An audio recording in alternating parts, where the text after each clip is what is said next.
Yeah, believe it or not, we try not to record the ACE Reader section of class. Could be a little quiet, watching people, watching the recording, watching other people quietly read to themselves. Anybody doing a makeup, we read independently on ACE Reader from 9:30 to 10:15. So that's how long? 45 minutes, right, Wade? Okay. You can do that on your own for anybody doing a makeup. Don't need to watch us read. All right. Before we go over the homework, I just want to take a quick survey. Who brought the tipping point with them today?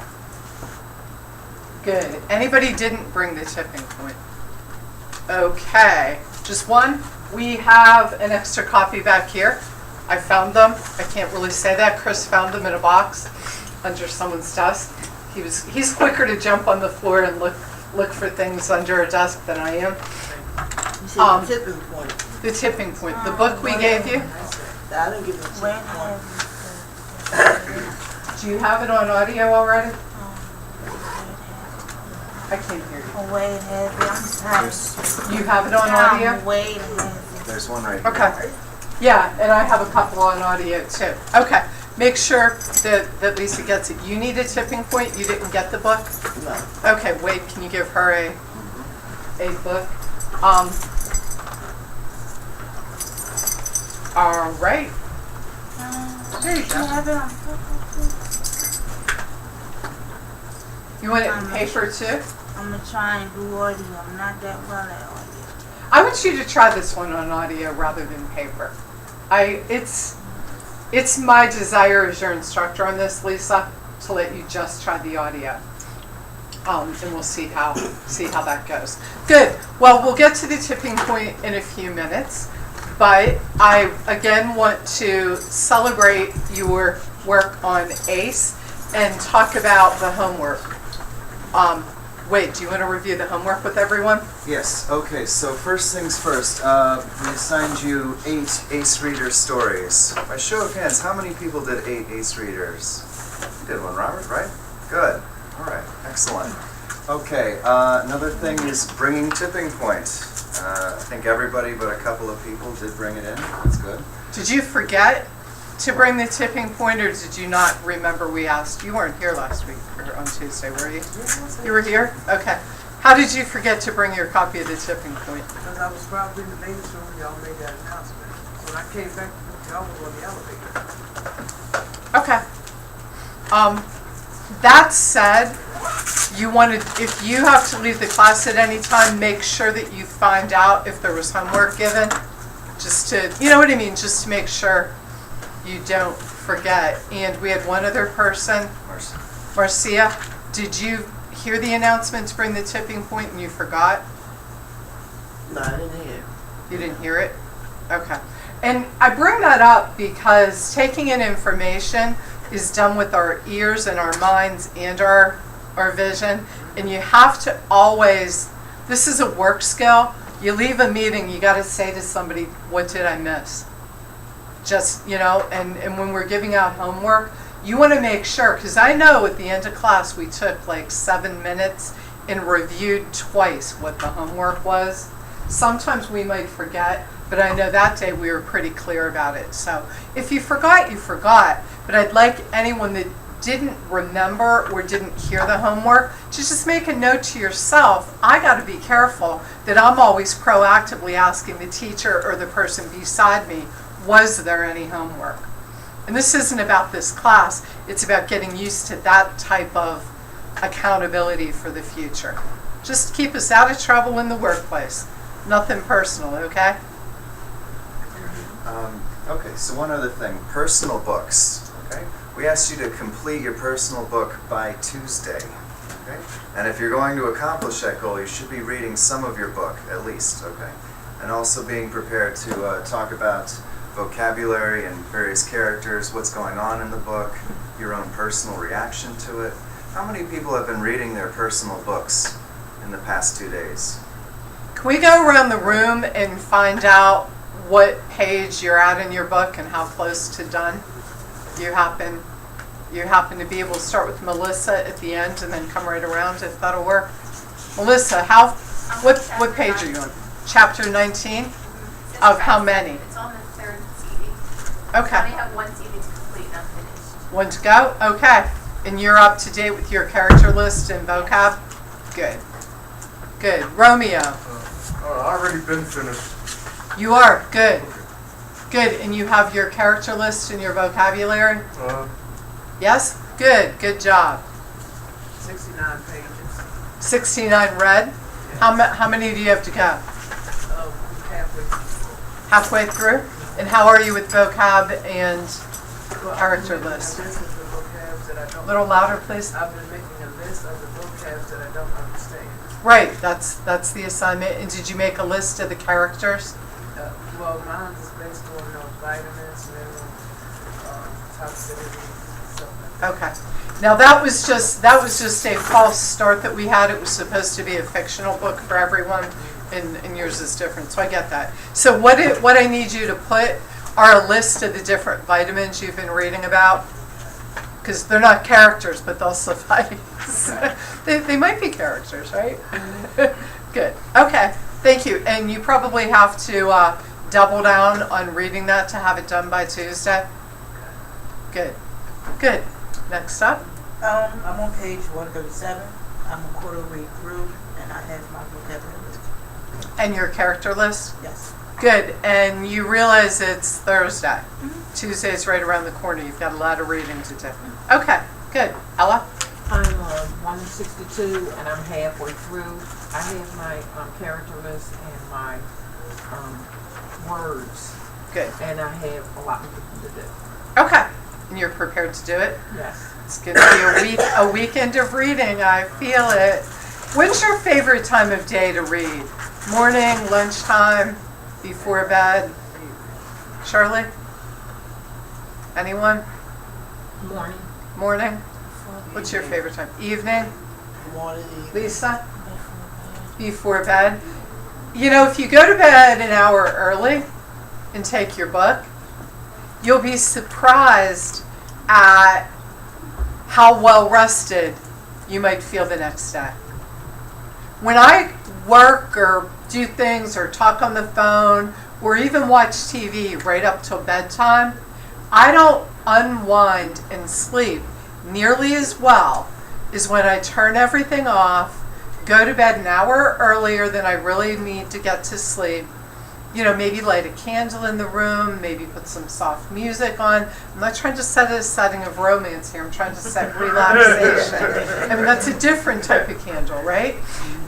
When you take that time, you know, maybe it's in your favorite chair in a room, maybe it's in your bedroom, but, you know, get your pajamas on and, you know, get your cup of tea or a glass of warm milk and really say, I'm going to settle in for an hour of reading. You will love what that does for you. And you're going to get your books read. but try that for me between now and Tuesday. Seriously, that extra, because then it's not like you're doing homework. It's like you're doing something for you. And it can be the beginning of a habit that you'll do 3, 4, 5 nights out of the week.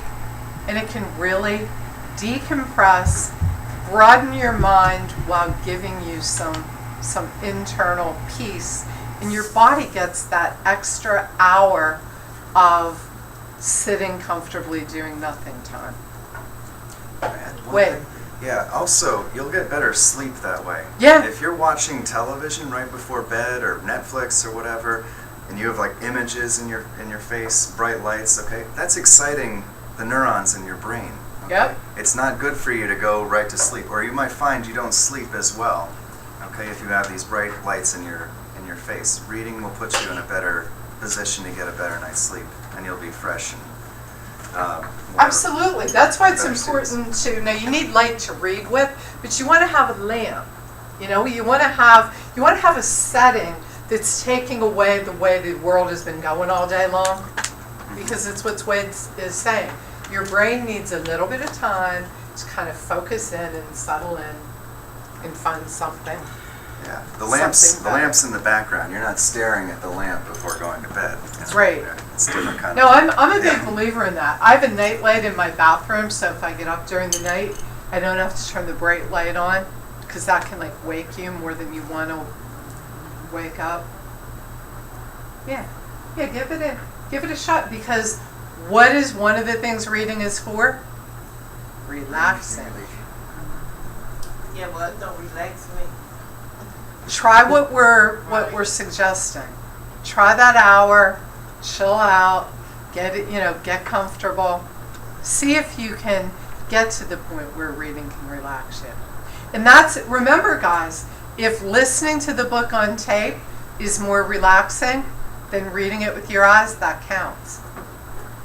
So maybe that'll help you. Maybe you want a book to listen to for an hour.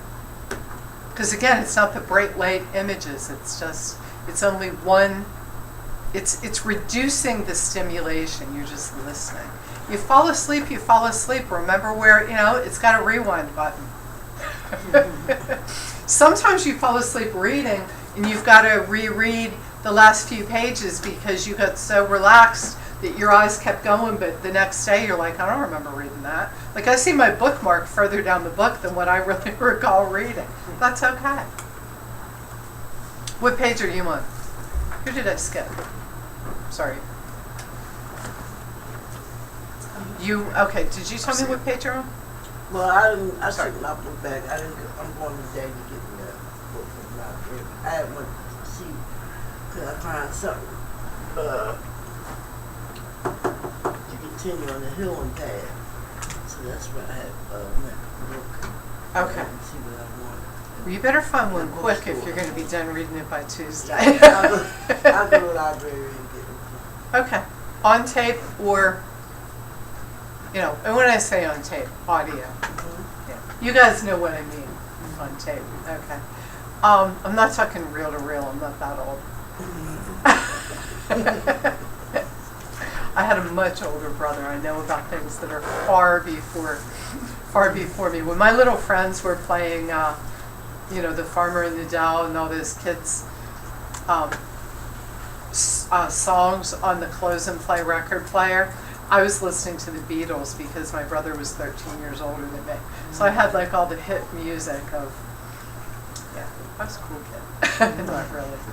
Go ahead, Herder, where are you? I got a audio. It got like 60 tracks. I just got it like Thursday last week, which Chris had sent to me. So I did like 10. Okay. I got like 50 more to go. They only like about 4 minutes each track. So I'll be done. So okay, you're going to bed at 8 o'clock 3 nights in a row. You'll get it done. You will. You don't have to do all of your reading right before bed if you've got a lot to catch up on. I'm just saying that in addition to whenever else you read, I'd like all of you at least one night to do the go to bed an hour early with your book. See what you think of it. Where are you? I have 12 chapters, and I'm on chapter 10. Good. So that's like around 187. Good. You are on track to finish. Good. Darlene, how you doing? I'm halfway through. I'm on chapter 40. I got one more just to listen to. Good. Good job. I didn't want to interrupt you, but I was liking the scores I saw. And I love that. Good work. And love that furry sweater. How are you doing with your book? I'm done. You're done? Did you do your character list and your vocab? Yes. Good. Lisa, how about you? I'm at 110. Basically, I have a vocab list, but a character list is like, it's mostly the same characters. Okay, as long as you have them all. If you have all of them, it's not your fault if there aren't a lot of them.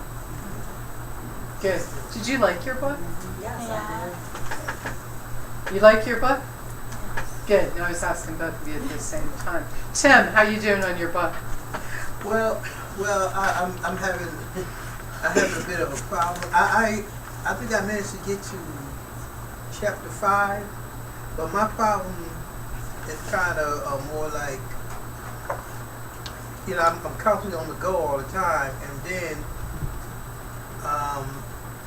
when I work and go home and I go back to work, school, I try to listen to, I might listen to 2-3 chapters.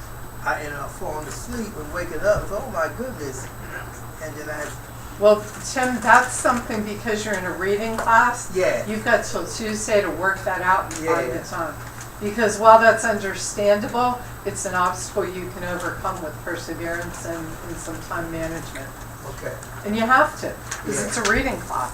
Uh-huh. Like if you don't leave here and read for pleasure because you think you're too busy, that's a choice. But when you're in reading class, you're reading whether you like it or not, even if I'm calling it for pleasure. Yeah. Because it's the class. It's amazing to me how many people take the reading class that never used to read for pleasure and really end up leaving here realizing that they do have time to read. It's not what you have time for in life, it's what you take time for. So work it in. You might be surprised at how you'll find a way to work it in all the time. Yeah. But for class, you better buckle down and do it. Yeah. Another thing too is I know I got a number of CDs. I think it's up to 12. I don't know how many chapters, but I guess I just try to listen. You gotta do it. Yeah. You gotta work it. Wade, maybe you can go desk side with him and identify some timelines for reading. Yeah, Wade's gonna help put you on a schedule between now and Tuesday to Okay. get that done. Sometimes you need a little help with time management, and we can sit with you and talk about your day and work out hours. Now and then, if you're not getting something done, you've got to mark it on your calendar as to when you're going to do it, and then just know to do it. That can happen. Robert, how's your book going? He has left the building. Robert. Well, to be honest with you, truthfully, I haven't been doing that assignment, and I have an audio book that I've been carrying in my briefcase every day. But when I go home at night, I've been really lazy about listening to it. Okay. So to be honest with you, I really haven't done it. And then it seemed like I got that book under false pretenses because I had seen the movie Flowers in the Attic, and I figured, well, I have one up on myself, but I haven't a book or audio book that I've seen the movie to. But then sit and listen to it, I did it once. But this book right here, Dean Koontz, that's a good one. Yeah, I had gotten this book a few years ago. I had to go to the hospital, and I actually started reading it, and I got through it like midway. Well, I did like 65 pages, but I was just sitting there reading in that waiting room. And I figured maybe this book was more interesting than having seen the movie and then trying to listen to it on the audio. Okay. And it held my attention, so I would like to use this book. That's fine. And Chris had told me when I was sick last week and he filled in that you were going to switch. That's fine. I'm going to just say Wade's going to come help you get on a schedule to get that done by Tuesday. Yes, You've ma'am. got some work to do. But thank you for your honesty because we're adults here. But we also have to get it done. Like it or not, it's a reading class. Got to read. Probably figured that out. It's why some of you weren't that excited to start the class, but it's fun, right? No, reading is good. You'll get through it once. I mean, a book like that, once it hooks you, it's going to hook you all the way in. I think on a personal level, not to take too much time on it, but sometimes each individual has different things that they preoccupy themselves with. And for me, I know that most times when I go home, I might get on my computer and play games or watch TV, and it's become the norm. But I know that it would help if But you just said a few minutes ago about taking some warm tea or something, going to bed early. It sounds like a good idea. Yeah, you turn off that video game, turn off the TV, do something, but you got to maybe leave the room where that distraction is. Right. You're going to sit there with your book in the chair where you usually play a video game. It's not going to work. It's not. You got to set a different stage, set a different atmosphere. Sounds Good, good. Sometimes relaxing. The reason I like candles, I like the glow, but I also like certain scents. They have little like oils with different scents on them. Like lavender can relax you. Sometimes you can associate a scent that you enjoy with time that you read. And it kind of takes you into another sort of feeling. You know those little bottles of oil I'm talking about that smell nice? You know a great way to make a room have that nice scent? Before you light a lamp, take that oil and dab a tiny little drop of it on a cold light bulb and let it dry, and then turn the lamp on. That will act as a natural diffuser to make the room smell really pretty of whatever little drop you put on.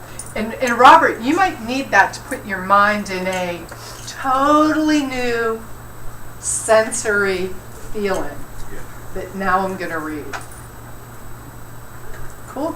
Plus, I learned that trick from a friend of mine. I said, I need to buy a warming device. She said, for what? I said, for this essential oil that I bought. She goes, honey, you've got warming trays all over your house. You just don't know it. It's called a lamp. I'm like, really? It was so good. It costs nothing. The bulbs are right there, and I can have aromatherapy anywhere. Paid nothing. You don't have to plug it in. Like, who needs one more thing to put on their dresser and dust, right? No, thank you. Use what you have. That's one of my mottos. All right. We got it down. We're reading our books. Have to. We're doing your grades. You all gave answers that will suffice for your midterm progress grades, and I appreciate it. Today we're going to start another book. Isn't that exciting? But we're not really starting an entire book. We are going to read certain chapters and discuss certain elements from the best-selling novel by Malcolm Gladwell, The Tipping Point. Who's heard of Malcolm Gladwell? Anyone? All right. Well, wait. How about Googling YouTube plus Malcolm Gladwell? Let's see if we can get anything on the author to kick off with today. How many times a day do you go to subject plus YouTube and watch a video clip about something you're thinking of? Oh, I've seen this person before. Anyone? Every now and then. Romeo, you do? Often? I like YouTube. Now YouTube is fun for the most recently viewed funny video. I use YouTube for whatever's on my mind. If I'm thinking about tonight, I'm going to be going to an event like an evening before the flower show event with my niece who's involved in horticulture. That's her career. I am going to go to YouTube, Philadelphia Flower Show, and watch a little clip so that before I go tonight, I have a little bit of background about what's going on. Because if I'm thinking about a topic or about to do something, I like to do a little research. I like to know what I'm getting into. Maybe I decide that somebody told me that trick about essential oils for aroma. So guess what I watched a YouTube on recently? Aromatherapy. I read a little bit more about the benefits of certain types of oils and how the scents help you. Whatever is on your mind, go to Google, type in aromatherapy plus YouTube. You'll get all sorts of clips. Do we have a clip on The Tipping Point? Oh, Malcolm Gladwell on The Daily Show. That's kind of long. I'm looking for one. How about that? Okay. That's where I've seen it. Yeah.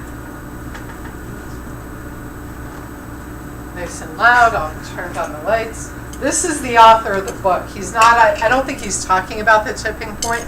Tipping Point was his first success. This is about his book, David and Goliath. This is about his Winter Olympian Ted Ligety cannot take a sick day. Sorry, we have to sit through a 30 seconds. You can watch the commercial.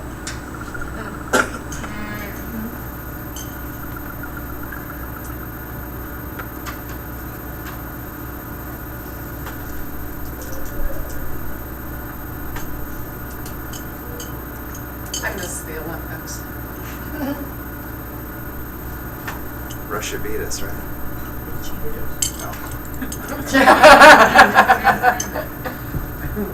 Wade stated a fact and somebody had an opinion. But I agree with the opinion.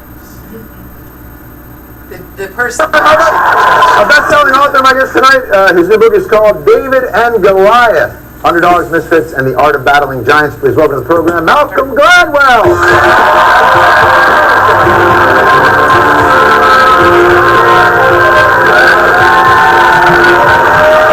How are you? Good. The book is called David and Goliath. Basically, the premise being sometimes being David is a very positive thing. Is that you can use those to your advantage? Is that the desirable adversity, I guess? Desirable difficulties is the phrase that I use in the book.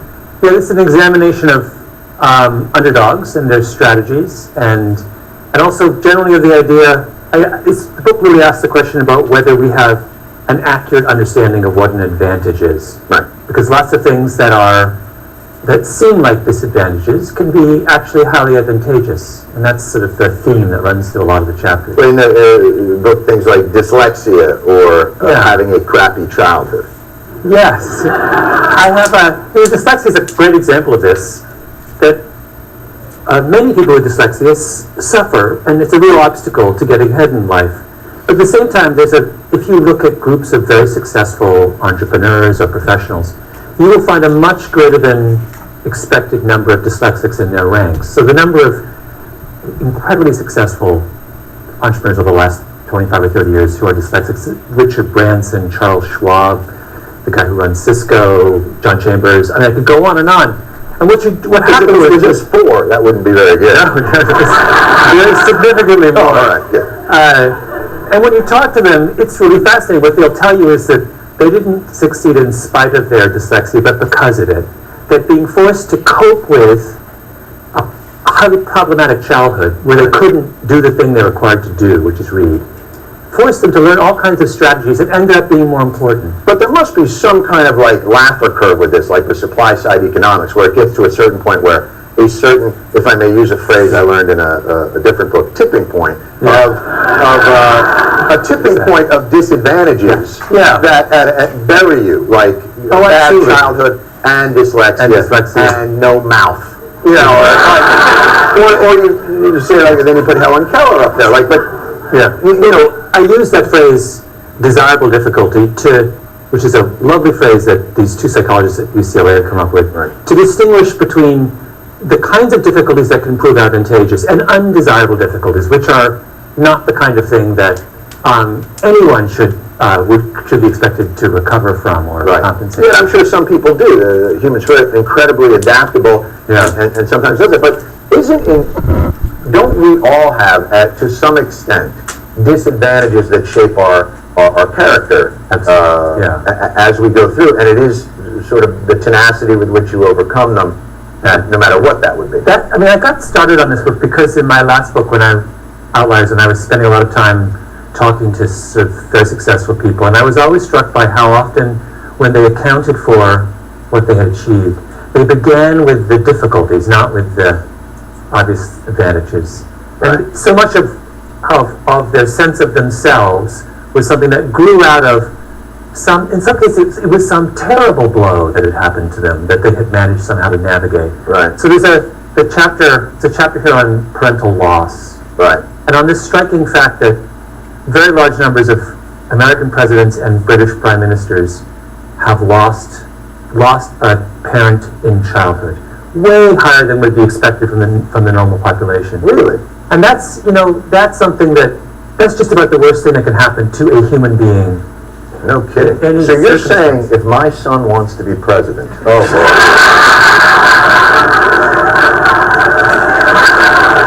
No, it's, I mean, here's the thing. I shut the lights and I close my eyes around this kid. But look, Bill Clinton, right?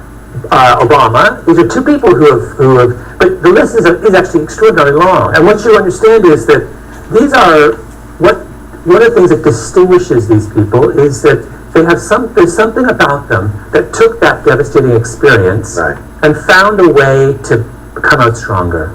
Is it a chicken and the egg? Is there some way of determining if there is an inherent personality type that is able to translate these types of devastating blows into a positive outcome, or whether or not the positive outcome the blow influences the outcome?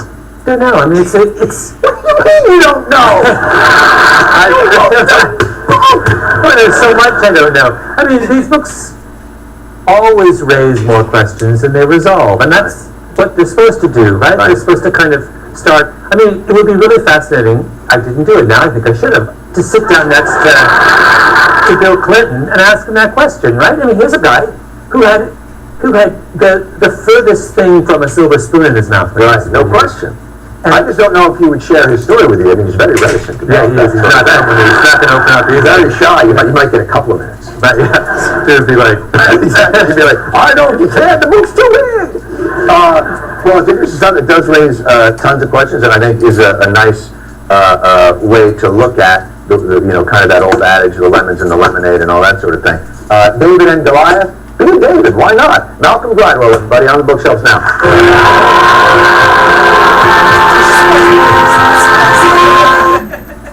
That's a good one, though. Let me turn the light on. You want me to get it? Yeah, what'd you think? Thanks. Yeah, it's dark. It's the only way the link is on. All right, guys. That's the author, Malcolm Gladwell. Kind of a goofy looking guy, isn't he? Just a little bit. His hair is a little less red and wild than when I first saw it, but he's an interesting guy. I think it's fun to kind of get a glimpse of who it is whose work we're going to be reading, and that was a kind of entertaining way to do it, because after all, Jon Stewart, The Daily Show, it's a fun read. Okay, Malcolm Gladwell got famous. He's been a writer for many years of a column in the New Yorker, out of New York City, maybe obviously. Malcolm Gladwell wrote and published The Tipping Point, I think, what was it, the year 2000 maybe? I don't remember the exact year. But when The Tipping Point was first out, it was not a bestseller. It took a while to rise to the levels of bestseller. When The Tipping Point was first published, Michael, my husband, who reads anything printed and everything printed, Michael loves to read a book. If you tell him, Mike, I have a problem with XYZ, he's going to tell you, you better read a book about that. Has that ever happened to anyone? Mike, there's a book I want you to read. It's Michael's answer to everything. Read a book about that. Loves to read. Michael, and I like to read too. I used to think I was a big reader until I knew him, and he'll read 5 books to my one. It's what he does, and I read a lot. When he got a copy of The Tipping Point, and it's got this match on the front of it, and that just for whatever reason caught my attention, like a match on the front of the book. I wonder what that's about. How little things can make a big difference. It made me just sit and wonder, because in life, you can't do anything great without taking a series of small steps to get there. That's been a philosophy of mine and a way of life, and something that I grew up with. So when I saw the cover of this book, let me tell you, there are a lot of book covers that cross our home that I really I look at and I go, yeah, whatever, he's reading something again, I don't get interested in all of them, but this was quite a few years back, and I really got interested in The Tipping Point. So I started co-reading the book. He was reading it, I was reading it. Then we started finding more and more of our conversations were about The Tipping Point. Michael, if he likes a book, will buy 10 copies and start giving it to people he knows.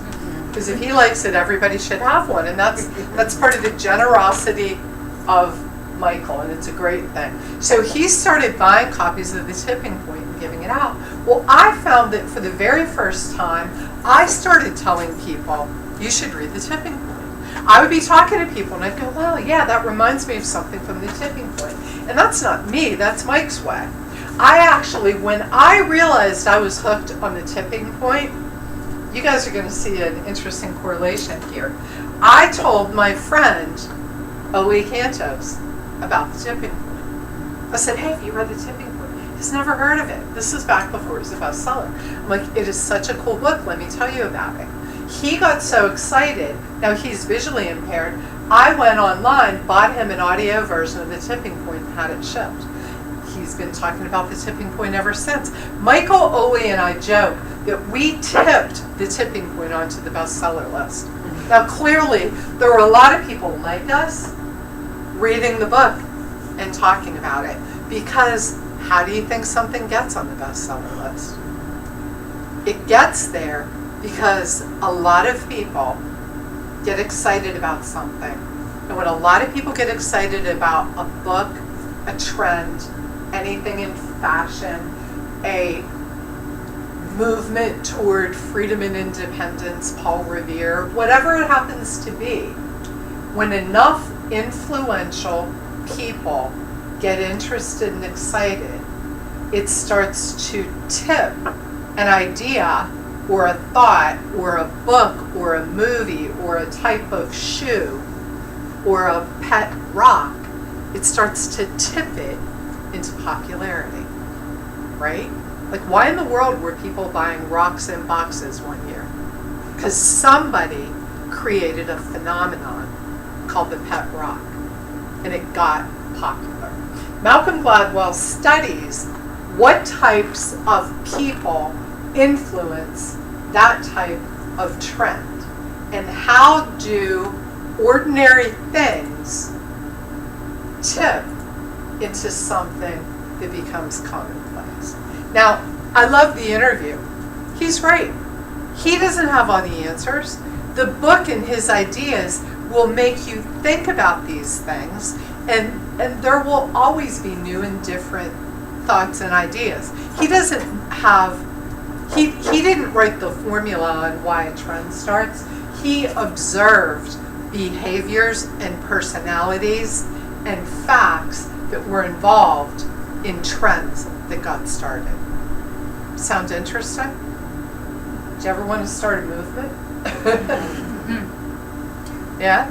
You know, it's sales. You want to tip your boss to an idea that there's a new way to do class.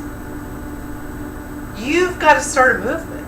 You've got to have info. You know, you got to get things going. Tim, what do you think? Oh, when you say trends and behavior, do you mean like behavior and like in people? That's what we're going to be reading about and learning about.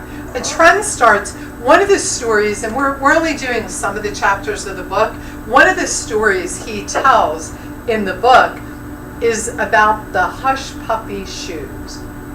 Who remembers the Hush Puppy? Does anyone not know what a Hush Puppy shoe looks like? Okay. Who thinks they're attractive? They come and go. I can remember at one point in elementary school, all I wanted were a pair of Hush Puppies. I think I wanted them because other kids had them. I liked the suede. They were comfortable. I think I liked puppies, so I thought that it had the word puppy in the name. Like, I really can honestly tell you, the Hush Puppy has never been my personal sense of style, even when I was a kid. But boy, oh boy, when they were popular and all the kids had them, I wanted them too. I wanted them not really because I liked them. I wanted them because they were popular. Well, Gladwell in The Tipping Point tells the story of the Hush Puppy shoe being manufactured in mass and not selling. You know what happens to products when they get manufactured and they stock up in the warehouse and nobody buys them? What do you think happens?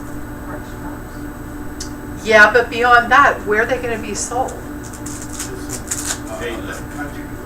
Another country? The price drops? What were you saying, Herder? Payless.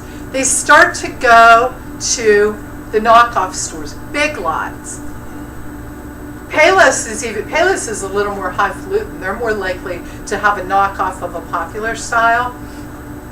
Big Lots is going to buy up inventory of stuff that nobody wanted, right? Marshall does that. Ross Yeah. does that. Who does? Ross. Gross? Ross, yeah. Yeah, exactly. They're buying up, and these are more modern day stores. back in the Hush Puppy trend times, we didn't have Ross. We didn't have Big Lots. There were resellers in little shops like that in pockets of New York City, because New York City is where fashion goes to be born and where fashion goes to die, right? New York City is where all things fashion in our country kind of, make their way or fall. So back in the day, when the Hush Puppy was out, there were little stores in Soho, which is a part of New York, it was kind of like a mini Ross, but they would sell off, buy up in bulk the stuff nobody wanted and sell it. Well, one of these such stores bought up a bunch of Hush Puppies, and a few trend-setting, influential people went in and started buying them and wearing them. And it was because of the personality of the people that Hush Puppies became a national trend. That story leads us to what we have up on the board, which are Gladwell's basic 3 factors which he has found determine what will tip a trend, like, I'm going to say it, a kind of weird looking ugly shoe called a Hush Puppy, into a phenomenon where everybody wants them. He says there are 3 factors: the law of the few, the stickiness factor, and the power of context. The chapter we're going to read together today is chapter 2. Are we all with us? We're going to read chapter 2 on the law of the few. In the highlights of chapter 2, the law of the few states that there are certain types of people who will make something popular. You with this, Tim?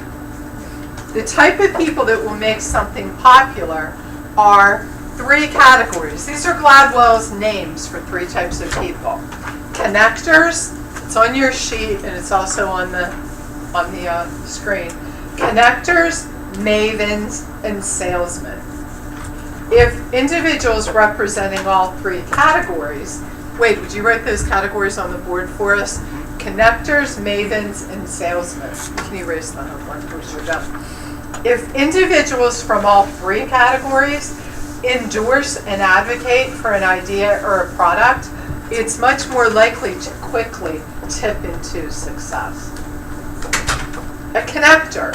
A definition of a connector. A person who has a tie in many different realms and walks of life. They literally connect others to one another in ways that would never happen otherwise. Did you ever hear the statement, it's who you know? Now, don't you find it interesting that I gave a copy of the book about connectors to my friend Oli, who is a connector? It's who you know.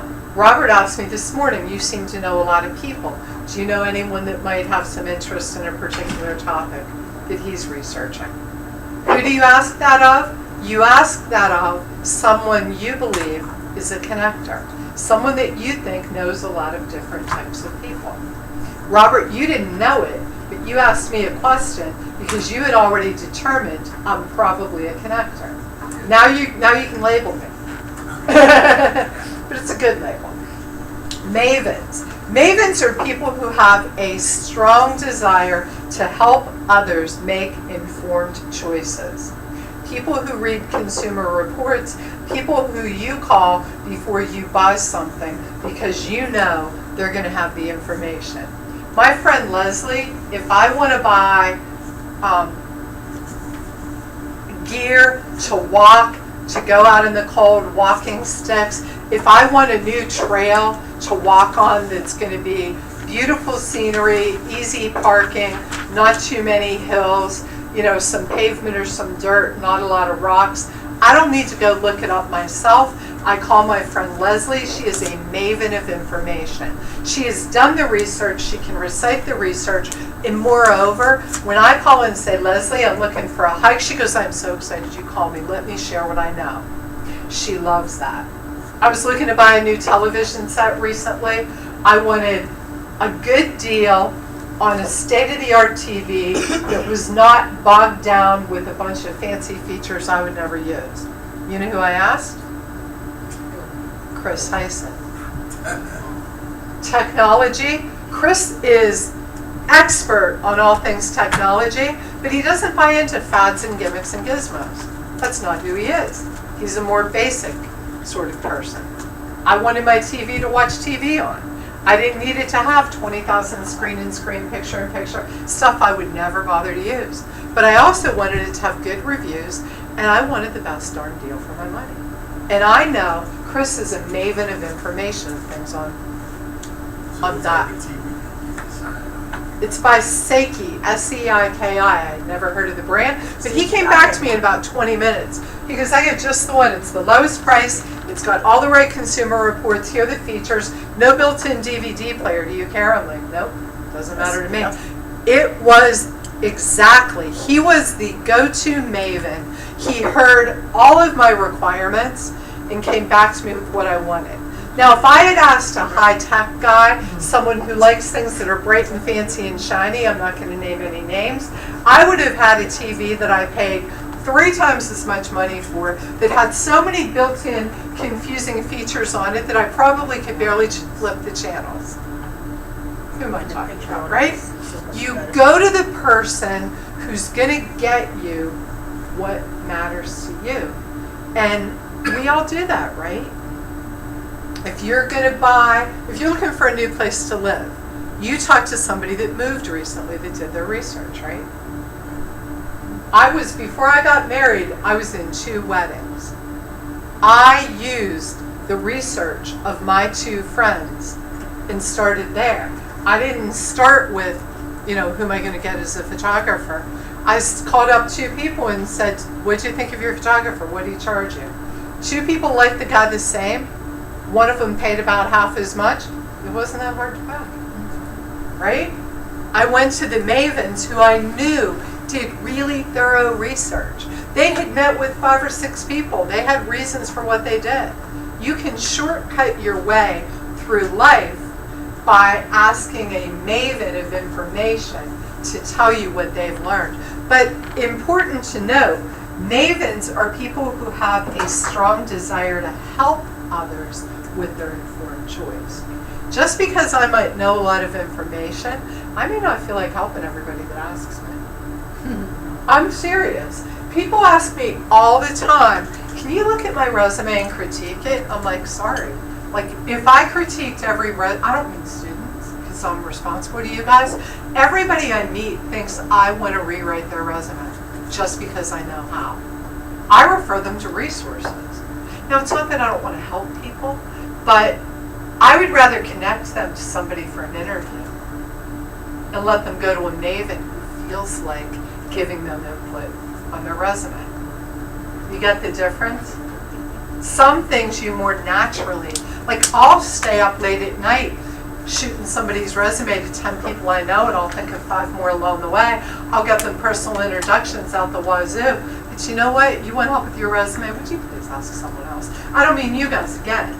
I'm just saying that's not, my gift is not that of a maven. Everyone on staff has different gifts. Now clearly all of us help all of you. It's why we're in a partnership together here. You're students and we're instructors. But I'm talking about when people in the general public want help with something. That's not my deal.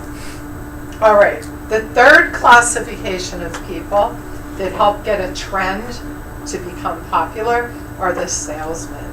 Salesmen are people whose unusual charisma allows them to be extremely persuasive in inducing others to buy something or to behave a certain way. Who do you guys know that's a salesman, that's good at helping get you all to behave in a slightly different way for your own good?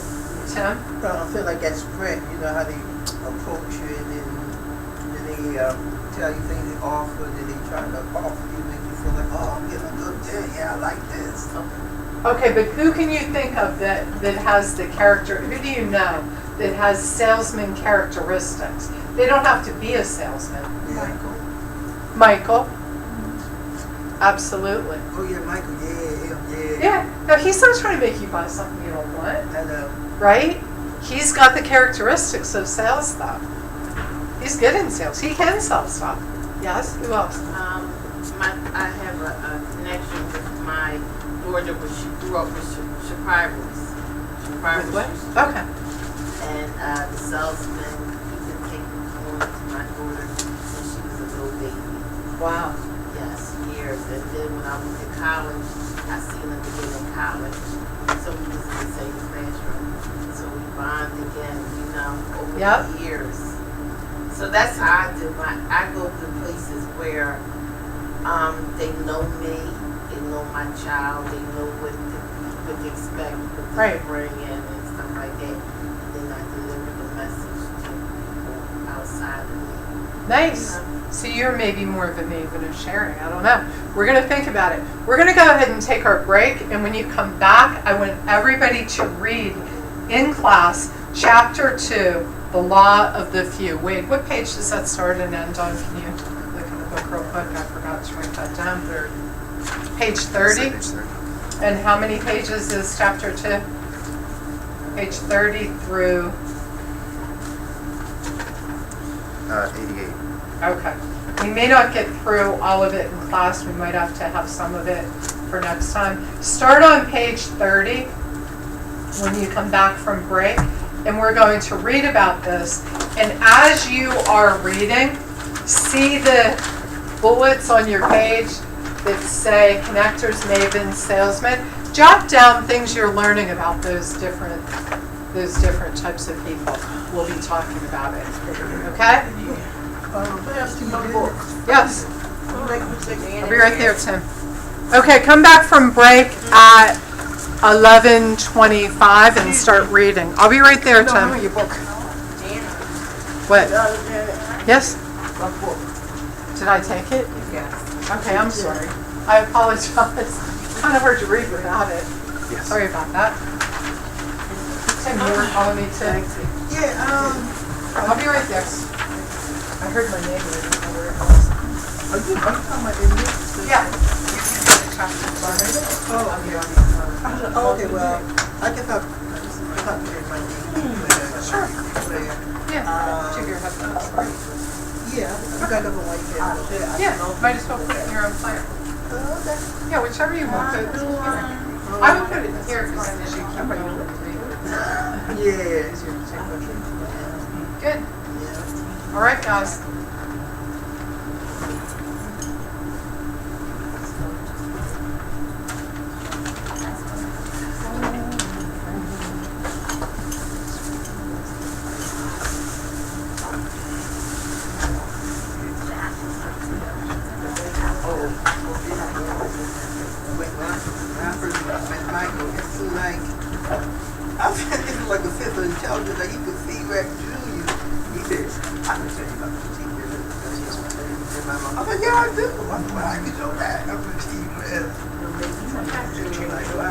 He's a very trained. I know.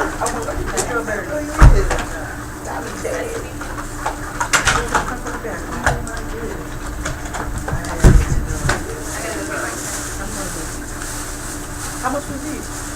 That was $7.50. Wow.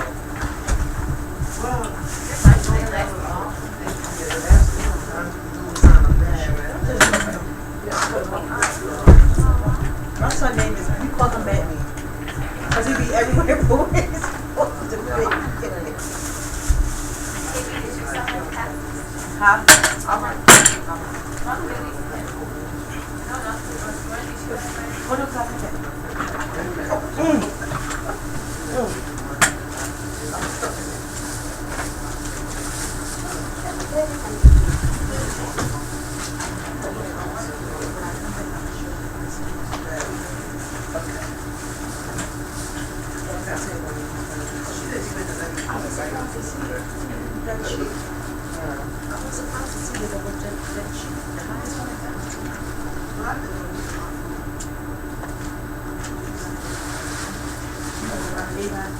I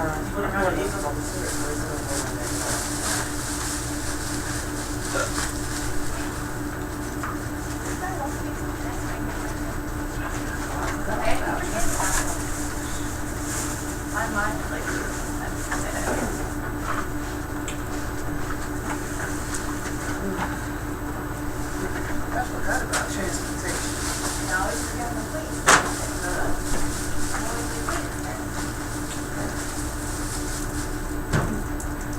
I'm glad you said something, 'cause I'm not always forgetting.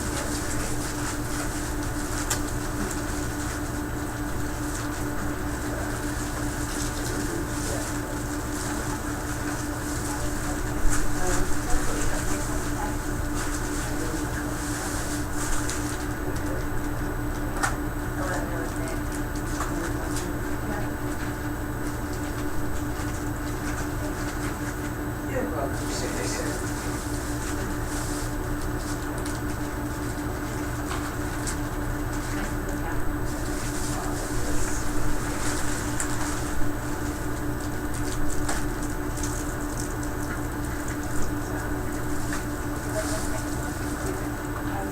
Oh, that's so sweet. Hey, Keish.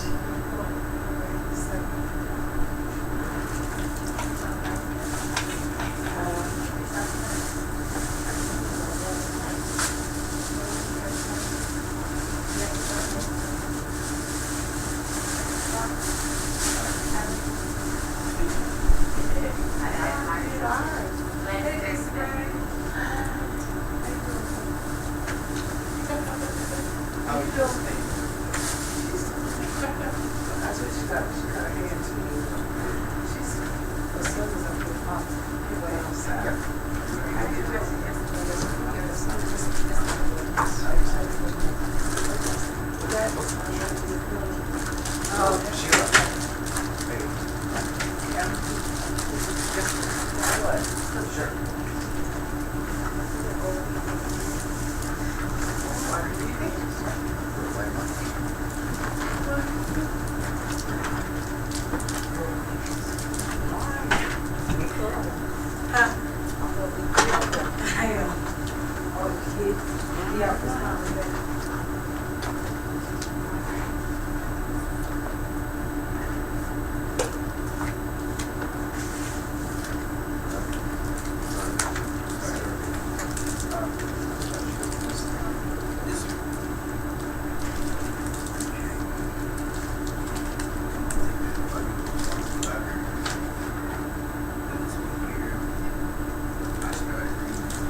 Hey, Johnny.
Okay, folks, so now that you're back, we're pretty much, we should be starting class. I want you to get out the tipping point and start reading from page 30.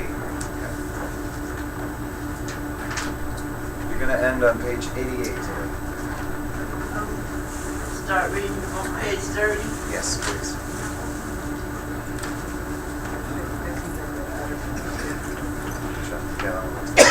All right.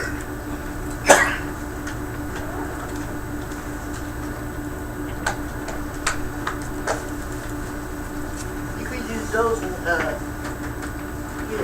I'm sorry? CD in they were driving it and they Yeah, there put is a the drive. CD in there? Yeah, you can. Oh, okay.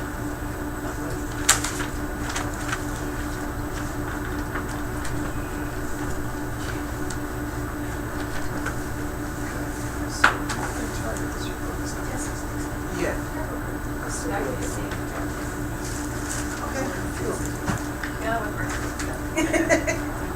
And no, you can tell me earlier. It's color. I know. Yeah, I started one.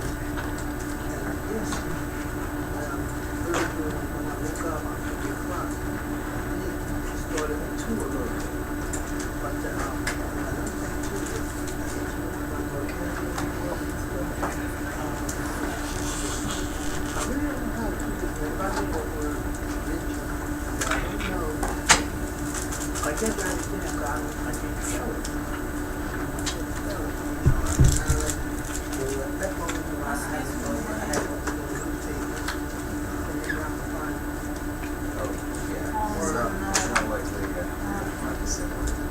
Yeah, I know.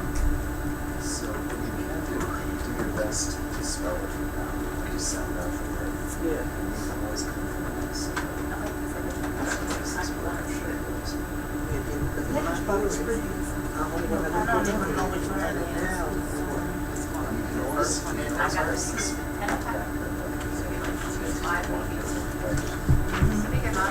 And they're not that expensive. This is number one. Just think about what you want to spend on. Yeah, I heard about it. Yeah. Because it just hopefully the problem is Yeah. It's the same thing.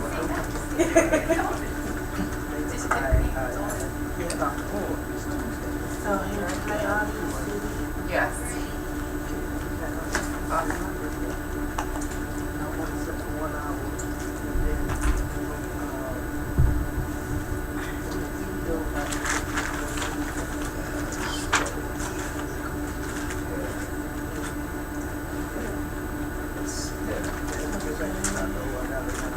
Because you're not putting back into the night.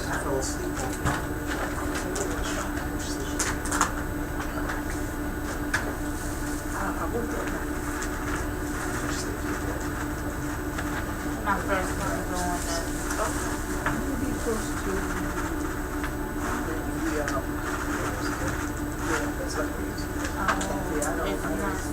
I don't sleep straight. I go to sleep for an hour.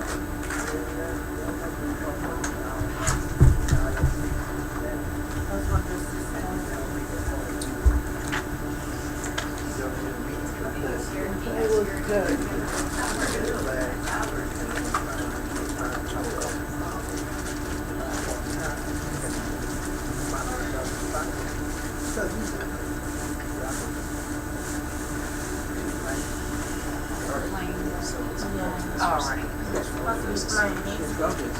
All right. I'm not sure. Yeah, no stuff. You're just talking now.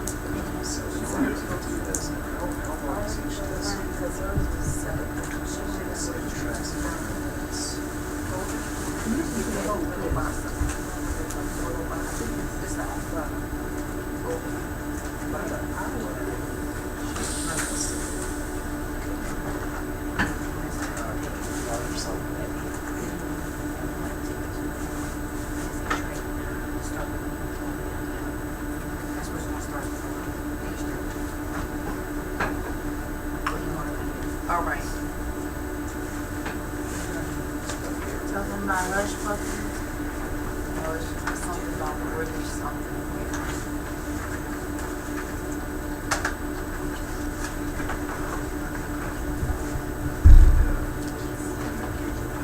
All right. Here's something. Yeah, I know, but So something about import. And still talking about the ice, something about ice.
about British. Say something about like.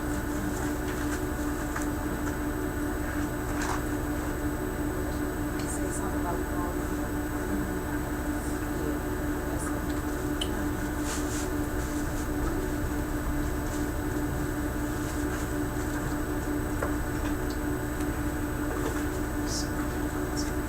Excuse me, folks. This week say if you haven't got your transportation, now's the time. Thank you.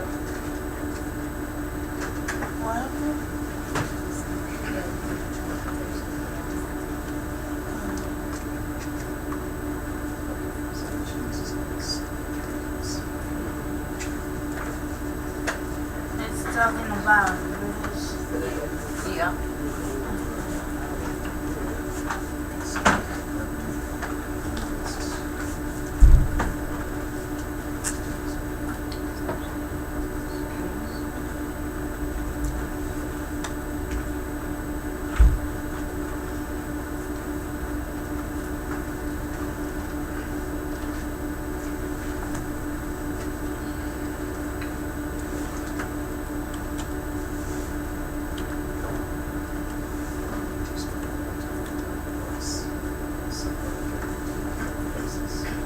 Well, but no fees.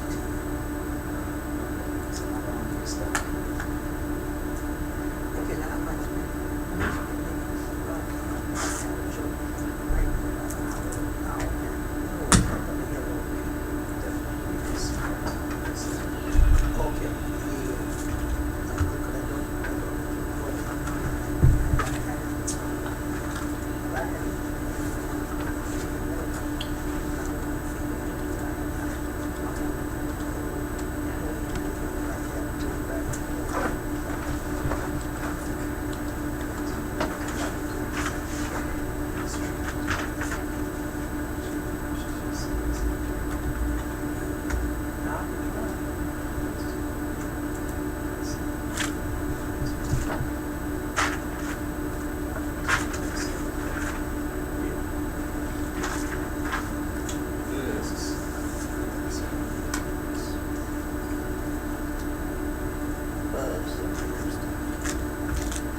most focus.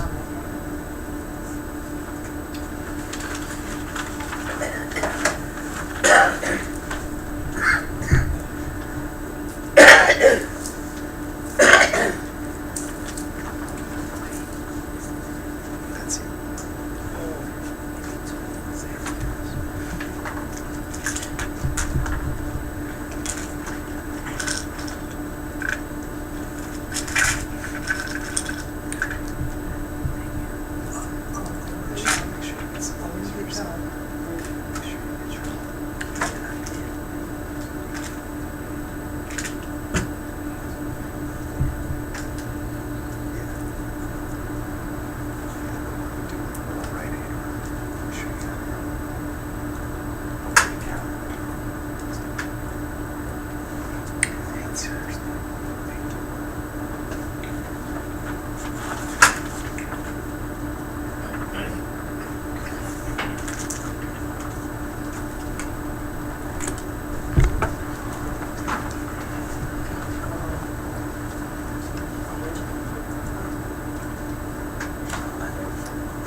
Statistics.